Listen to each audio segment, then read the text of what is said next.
Hi everyone, এই যে বেলি ফুল গাছটা দেখছো, এই গাছটাকে আজকে হালকা একটু ছেটে দেব।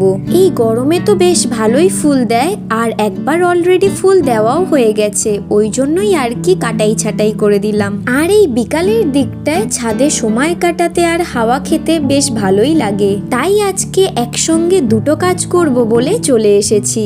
একদিকে সময় কাটানোও হবে, আর একদিকে রান্নার ভিডিও শুটগুলোও করে নেব। আর এইদিকে আমার অ্যাডেনিয়াম গাছটাতে হঠাৎ করে একটা জিনিস চোখে পড়লো।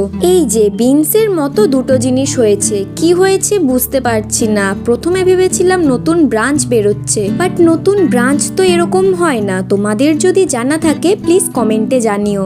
এইদিকে মুড়ি মাখার জন্য সবজি অর্ধেক কাটা হয়ে গেছে, আর দেখো মুড়িও মাখা হয়ে গেছে। কতটা টেম্পটিং লাগছে না মুড়ি মাখাটা। চলো আমি এইদিকে খেতে থাকি, আর তোমরা তাড়াতাড়ি চ্যানেলটা সাবস্ক্রাইব করে দাও।